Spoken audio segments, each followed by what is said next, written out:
Crónicas del encierro.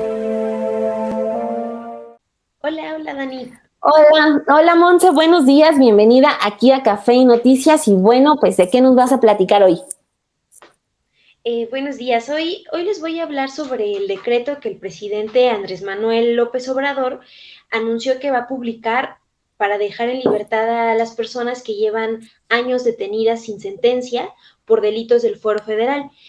Bueno, este decreto establece 3 puntos que se van a aplicar a personas que no hayan cometido delitos graves. El primer punto también establece que piensa liberar a las personas con más de 10 años sin sentencia, al igual que a adultos mayores de 75 años y a personas de más de 65 años que tienen enfermedades crónicas.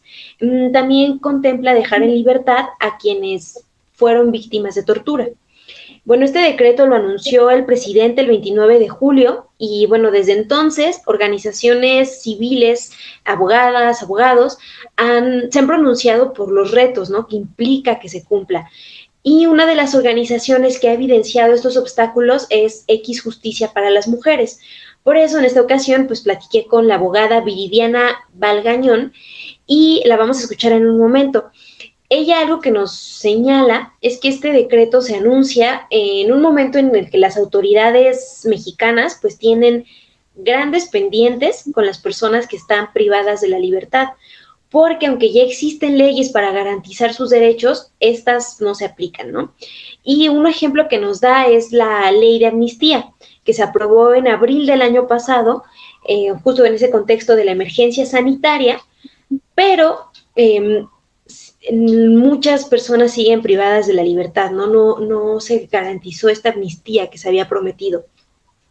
La abogada Viridiana Balgañón también me habló sobre la falta de medidas específicas, por ejemplo, para asignar presupuesto o personal capacitado que revise estos casos, ¿no? Que permita que las personas privadas de la libertad pues obtengan su libertad. Si les parece, escuchemos pues a Viridiana Balgañón lo que nos dice al respecto.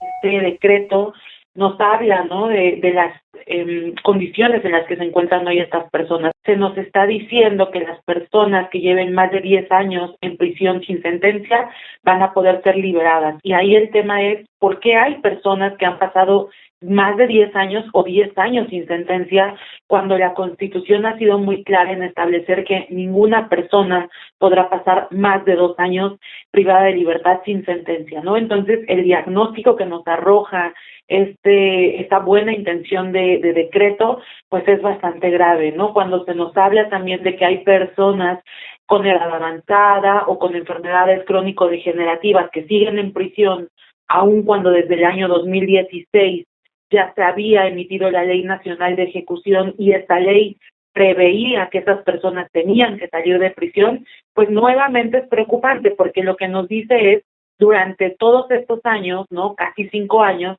el Poder Judicial, los jueces de control, no han hecho su trabajo y siguen estas personas en prisión. Bueno, y de acuerdo con la abogada, las autoridades no solo tendrían que pensar en cómo dejar en libertad a estas personas, sino también qué están haciendo para que se garantice su reinserción social. Entonces podríamos también escuchar qué dice Viridiana Balgañón sobre este aspecto. Reconoce que se cometió una injusticia en su contra, que por eso van a ser liberados o liberadas, pero al mismo tiempo no se prevén mecanismos simples como para decir, bueno, vamos a excarcelar a una persona. ¿Cómo va a ser esa persona para llegar del centro penitenciario a su domicilio? ¿Cómo va a ser esa persona para poder reinsertarse nuevamente, reconstruir su vida en familia, en comunidad? ¿Cómo va a ser para conseguir un nuevo trabajo? ¿Cómo va a ser para acceder al derecho a la vivienda? Cosas más simples. ¿Cómo va a hacer para recuperar sus papeles lo más pronto posible? Yo creo que una de las grandes deudas del Estado, si es que va a hacer este reconocimiento, pues precisamente sería hacer, ¿no?, la adecuada reparación del daño que generó por mantener a las personas en prisión por estas causas que pues están señalando. Y bueno, en materia justo de reparación del daño, hablamos, por ejemplo, de los casos donde las personas tienen más de 10 años privadas de la libertad sin sentencia o de quienes fueron víctimas de tortura.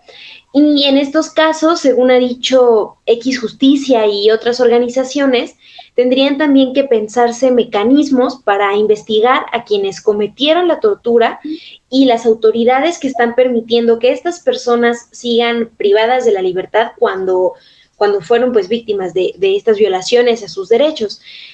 También, pues bueno, eso implicaría que tuvieran garantizados servicios de atención psicológica. Y aunque hay pues una serie de obstáculos para que este decreto realmente se aplique, Viridiana Valgañón y otras defensoras y organizaciones sí celebran la publicación del decreto porque ellas comentan que es una oportunidad para discutir si el sistema penitenciario realmente está funcionando, ¿no? Y si privar de la libertad a las personas es la única respuesta como a los delitos que se cometen.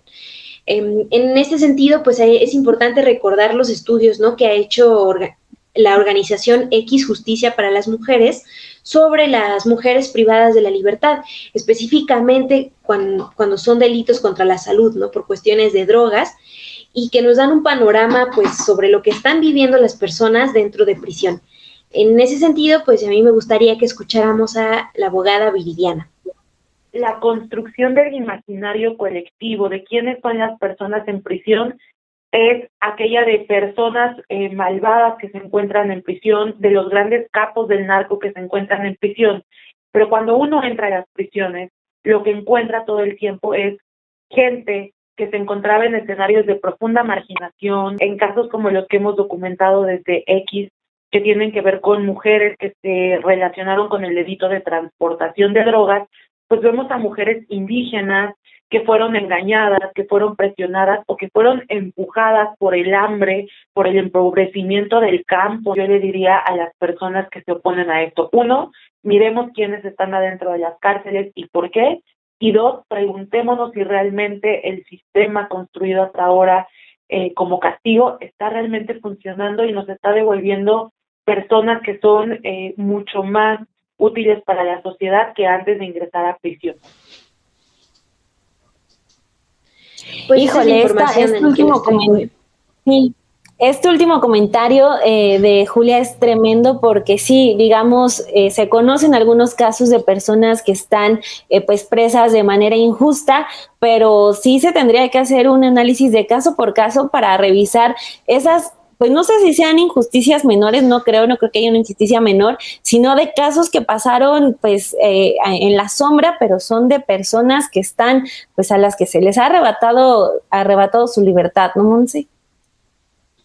Sí, Dani, y sobre todo algo que también es importante, ¿no?, como hacer esta distinción, ¿no?, analizar pues los casos precisamente con perspectiva de género, ¿no?, porque casos como los que ve X Justicia pues son de mujeres, ¿no?, que están detenidas por traficar drogas, pero pues están orilladas por la violencia, porque muchas veces son engañadas por sus parejas, ¿no?, porque tienen que alimentar a una familia.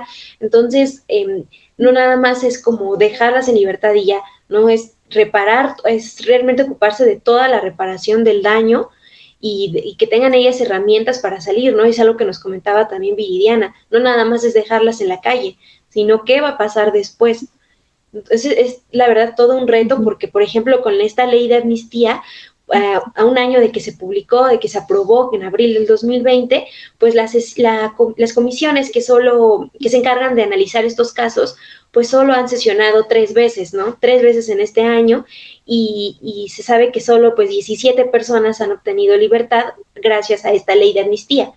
Entonces, la verdad es que es todo un reto y pues lo que dicen las organizaciones, ¿no?, y las defensoras es que va muy, muy lenta la aplicación de esta ley de amnistía y que no solo se trata de decir, de que el presidente diga sí, que las personas se queden en libertad.